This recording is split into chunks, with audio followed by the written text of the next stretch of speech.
Today on Dak and Jew, we are making Alison Roman's tiny salty chocolate cookies.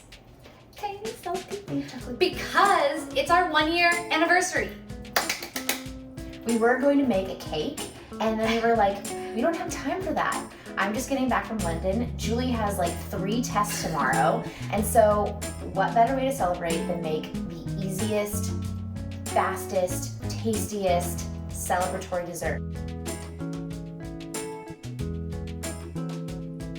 First things first, we are going to whisk some powdered sugar and cocoa powder. This is 2.5 cups of powdered sugar, hopefully.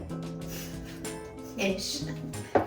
3/4 of a cup of cocoa powder. When you're buying cocoa powder, it's worth getting the good stuff. Get Dutch processed cocoa. It is so much richer than American cocoa powder. And now this is pretty lumpy, so I'm going to whisk it. Simultaneously, while Julie's doing that, we have melted 6 tablespoons of butter. On low heat, we're letting it get kind of bubbly and fuzzy, but not letting it burn. It's gonna start smelling nutty, and that's how you know that it's brown. You're gonna need 3 eggs. We need 2 egg whites and 1 full egg. La la la la la la. Separate. In this bowl, we are going to add, sometimes I forget, like, am I saving the yolk or the white? Do you know which one? The 2 whites, 1 egg. We forgot to add the salt to our powdered sugar mixture, which could have been a fatal mistake.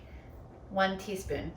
We need 8 ounces of bittersweet chocolate. I have semi-sweet and I didn't want to buy more chocolate. It's probably better with bittersweet. These might be like a little on the sweet side, but whatever, we're gonna use it. If you are buying chocolate, it'll tell you how many ounces is in the chocolate bar, but I just have a bunch of like random pieces like lying around, and so I have no idea how many ounces it is. That's why we need scale. Of course. Don't you have random pieces of chocolate just lying around?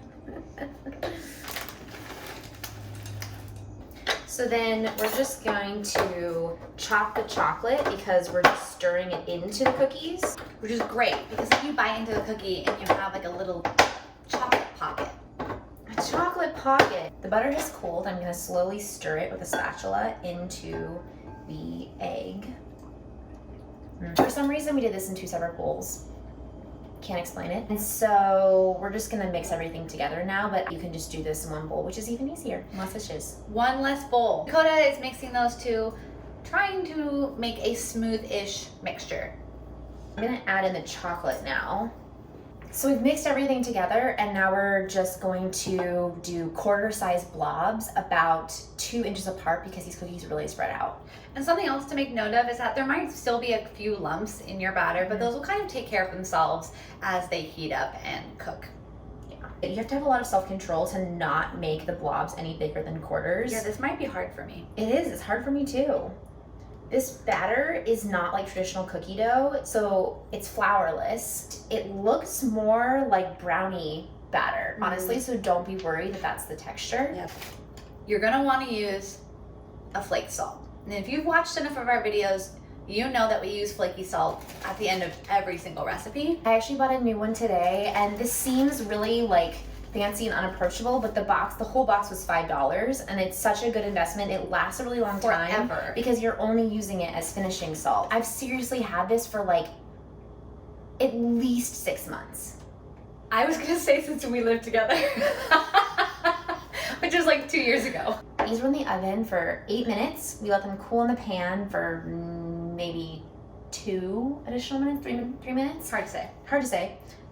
Because you try and take them off immediately, like Julie tried,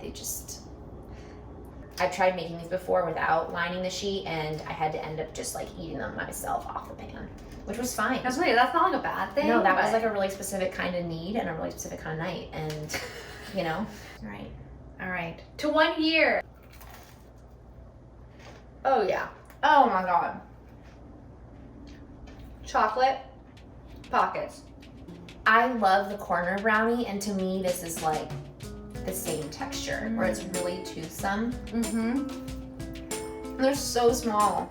They have the flavor of, like, you know, the milk in the bottom of your Cocoa Puffs bowl? That's what this tastes like. That is so spot on.